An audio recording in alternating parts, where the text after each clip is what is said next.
За ингээл зарим нэг чухал асуудлууд ярих гэхэрээс сайд нар нь байхгүй болохоор одоо хэрэгцээ юм. Өнөөдөр өдөржингөө суулаа манай 22 засгийн газрын сайд нараас хамгийн олондоо 12 за тэгэл ер нь бол нэг 7 сайд л сууж байна. За нэг 7 сайд бол үнэхээр тууштай сайн сууж байна. За засгийн газрын сайд нар томилогдохдоо улсын хурлын гишүүдийг 28 цаг хуралдуулж агаад шүнжин өдөржин хуралдаж байгаа дууг нь одоо томилогдчихсэн. Тэгээ ажил таалагд болохоор бол за ерөнхий сайдыг суул нэг арай гайгүй эрттэй бос үед бол ерөөсөө нэг одоо нэг 7 хүн л сууж байна. Тэгэхээр ийм байх юм бол уг нь бид нар нэг юм өөрснийхөө жижиг асуудлыг ярих гаагүй юм л да. Энэ бол сайд нарын хувьд нэгдүгürt хийсэн ажлаа олон нийтэд хүргэх, мэдээлэл хүргэх, бид нар ч гэсэн зарим асуудлыг мэдж байгаа. Гэхдээ энүүнийг яг сайд нь өөрөө олон нийтэнд хэвлэл мэдээлэл олон нийтээр хэлээсэй гэж бодож бид рүүг нь асуулт асуугаад байгаа. Тэгээ одоо энэ 5 жилийн үндсэн чиглэлийг үндэсний аудитын газрын тайлангаас ингэж байна. За судалгаа тооцоог боловсруулсан, төлөвлөгөөгөө хэрэгжүүлэх төсвөө тавьдгүй. Хамгийн чухал нь гүйцэтгэл муу байлаа гэд ямар хариуцлага тооцгоо гэдэг нь тодорхойгүй. За 3 шадар сайдаас одоо 1 шадар сайд байхгүй. Тэгэхээр би одоо хинээс асуухаа мэдэхгүй байна. Гүйцэтгэл муу байгаа тохиолдолд хинтээ яаж ямар хариуцлага тооцох вэ? Нэгдүгürt. За одоо 2 сайдаас асууя. За нэгдүгürt. Хоёрдугаарт үгүй та бити ингэж нэг юм жижиг юм дээр улс төрж өч нэгэнт энэ биш бодлого хөгжлийн бодлого төлөлтийн тухай хуулийн дагуу та бүгдээ хамтдаа конопцсон засгийн газрын тухай хуулийн дагуу чиг үүргэн эсвэл эдийн засгийн хөгжлийн сайдаар нөгөөх нь одоо 2 сайдаар хяналт шинжилгээ үнэлгээнд хариуцсан сайд дээр байгаад байгаа юм. Тэгэхээр одоо хариуцсан сайдаас нь л асуух хэрэгтэй гэж би бодож байна. Улс төрж байгаа юм биш. За дээрэс нэмээд энэ хяналт үнэлгээг уг нь хуучин засгийн газрын хэрэгжлэх аудит 2 хийгээд нэг аль нь яг болдог байсан чинь одоо шат дамжлага нэмэгдээ шалт ордог гэдэг л яг энэ боллоо.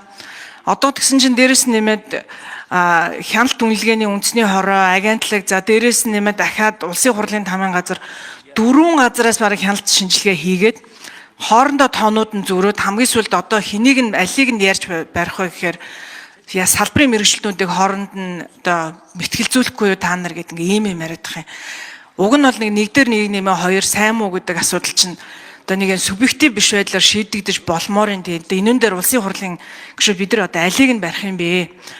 За дараагийн асуудлууд нь энэ хэрэгжих болоогүй байгаа гэсэн 2989 зүйл залт байна. Тэгээ хамгийн инээдтэй зарим нэг жоохон тааруухан байгаагаа тэгээ бичсэн юм шиг байна. Жишээлбэл нь 3.1-1 дээр эдийн засгийн өсөлтийг жил бүр 6 ба түүнээс дээш доктортой байлгана.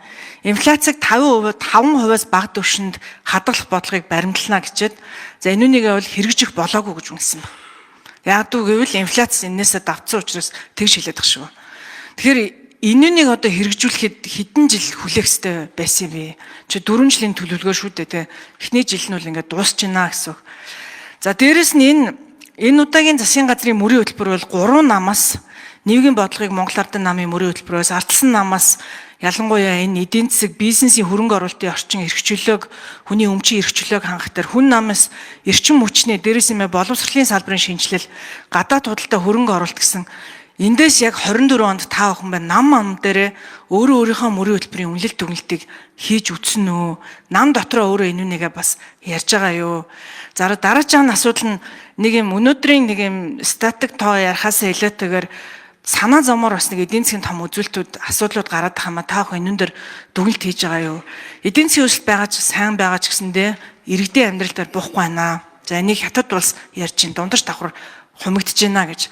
Солонгос улс болохоор эдийн засгийн өсөлт гайгүй байгаа ч гэсэн иргэд өрөнд орж байна. Үүн дээр ямар дүгнэлт хийсэн бэ?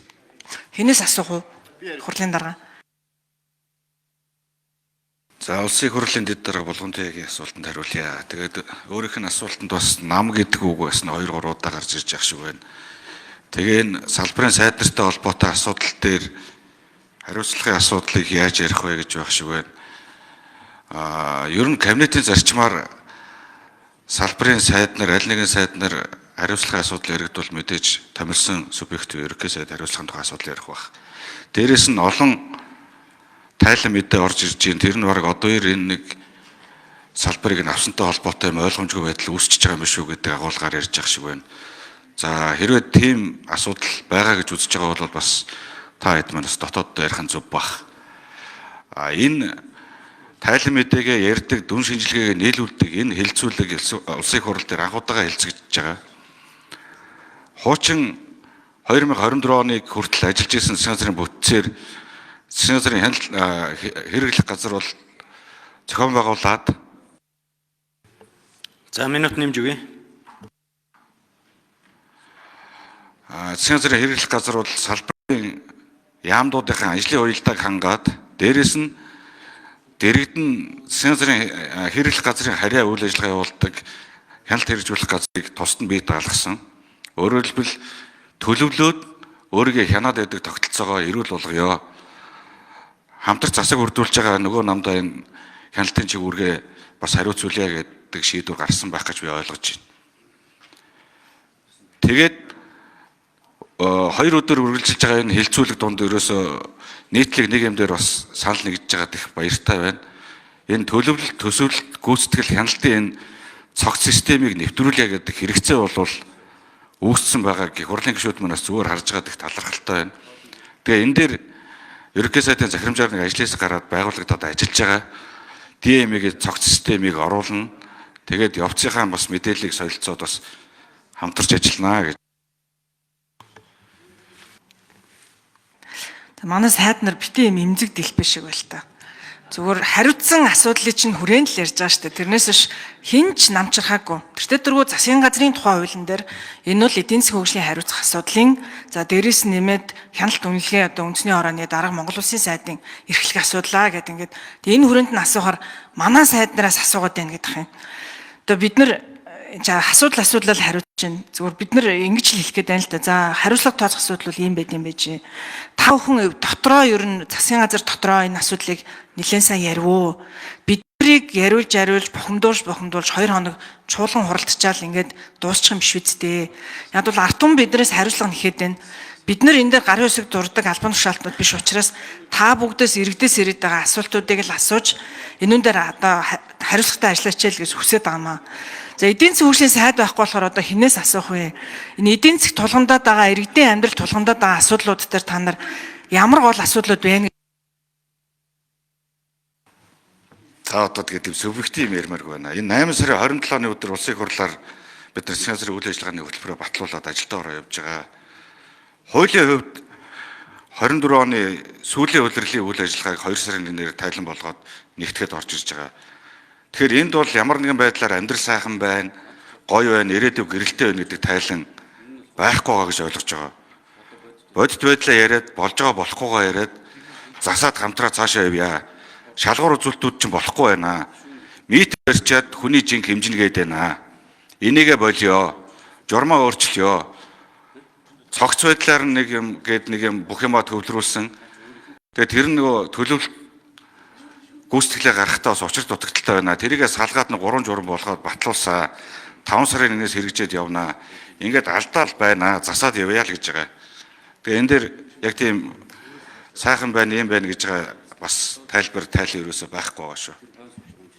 Би нэг хідэн зүйл дээр та бүгдийг анхаараасай гэж бодож байгаа. Манай сайн эмэгтэй гишүүд хүүхдийн цалинтай ээжийн мөнгөний асуудал яриад байгаа. Монгол улсын төрөлд бураад байна. Өнөөдөр залуучдын улс гэж аач гэсэндээ энэ бол 18, 20, 30 жилийн дараа маш том асуудал болно. Бид нар Монголын төрийг барьж байгаа хүмүүсийн хувьд үүн дээр анхаарачаал гэж байна.